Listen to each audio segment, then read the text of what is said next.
You think working harder guarantees you'll rise.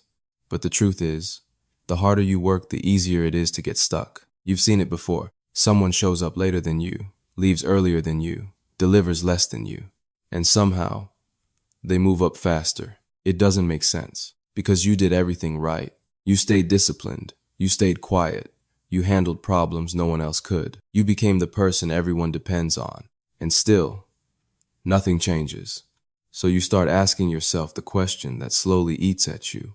What am I missing? Here's the uncomfortable answer. It's not your effort. It's not your skill. It's the game you think you're playing.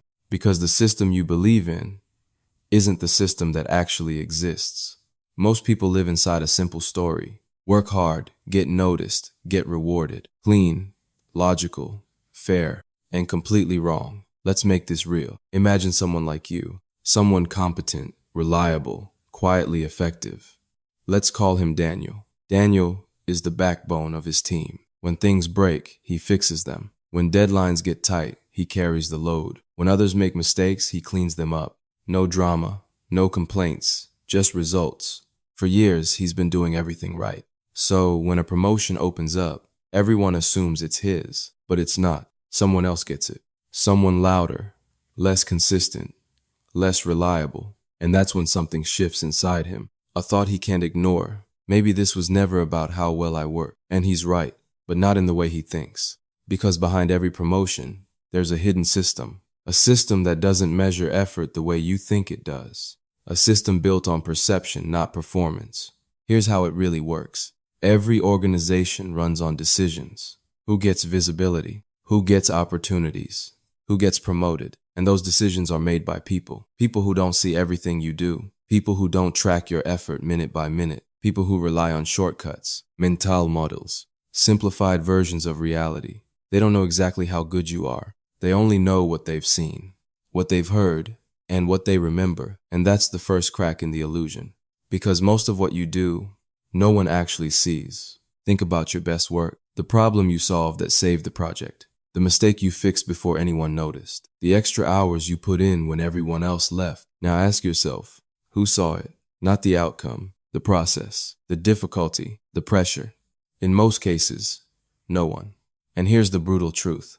Work that isn't seen doesn't exist in the system, not because it's worthless, but because it leaves no signal, no story, no memory, no reason for anyone to update how they see you. And promotions don't follow effort. They follow perception. If this hits, comment 1 below.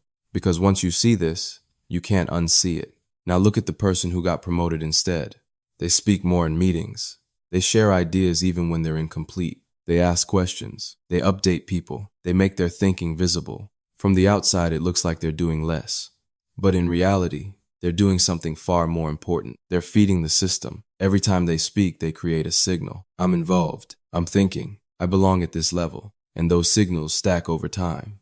They become patterns. And patterns become identity. So when a decision maker asks, who feels ready? That person comes to mind first. Not because they're better, but because they're more visible. Now, here's where it gets deeper. Even if you do great work, even if someone notices once, that's not enough. Because the human brain doesn't remember everything. It remembers what's recent, what's repeated, what's easy to recall.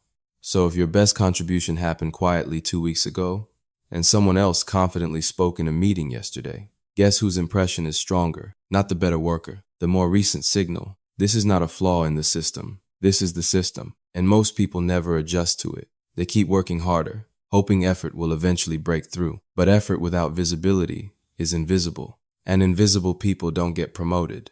Now let's go even deeper, because this isn't just about what you do. It's about who you become in other people's eyes. Over time, people assign you a role, not officially, mentally. You become the reliable one, the problem solver, the person who gets things done. Sounds positive, but it's also a trap, because once people lock you into a role, they stop questioning it. They stop reevaluating you. You're no longer seen as someone who can lead, or decide, or step into something bigger. You're seen as someone who executes. And execution doesn't get promoted.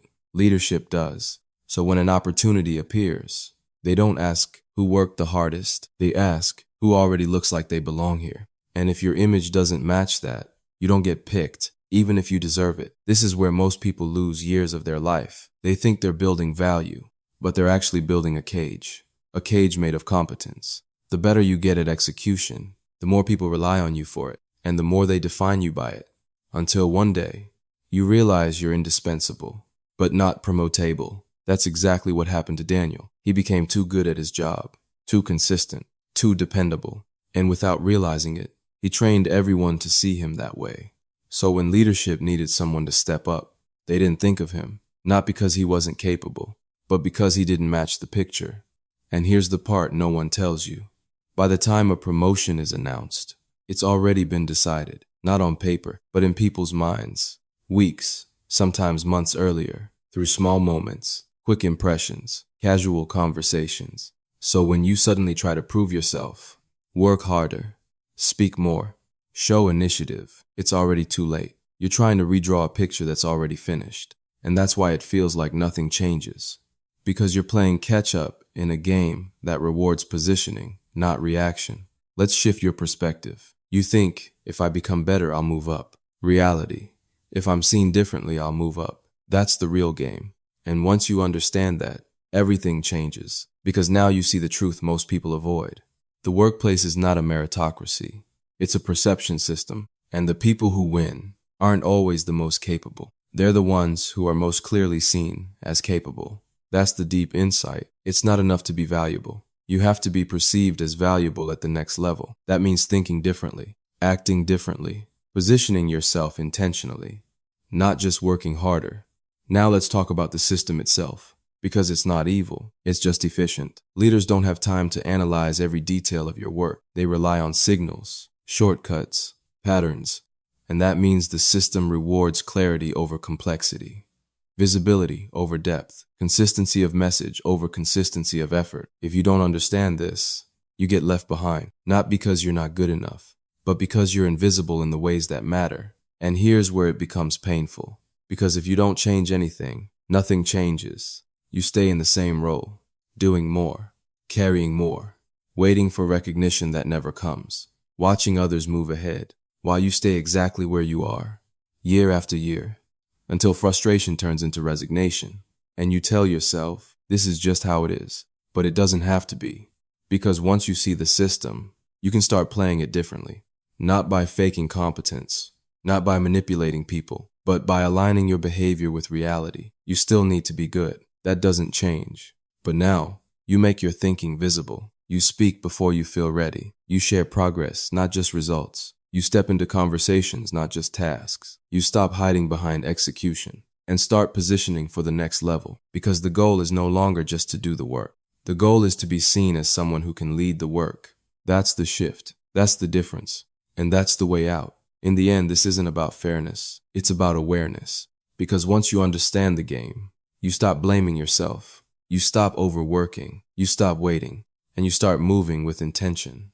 So, if you've been stuck, if you've been overlooked, if you've been doing everything right but going nowhere, it doesn't mean you're not good enough. It means you've been playing a game that doesn't reward what you thought it did. And the moment you see that is the moment everything can change. If this changed how you think, consider subscribing.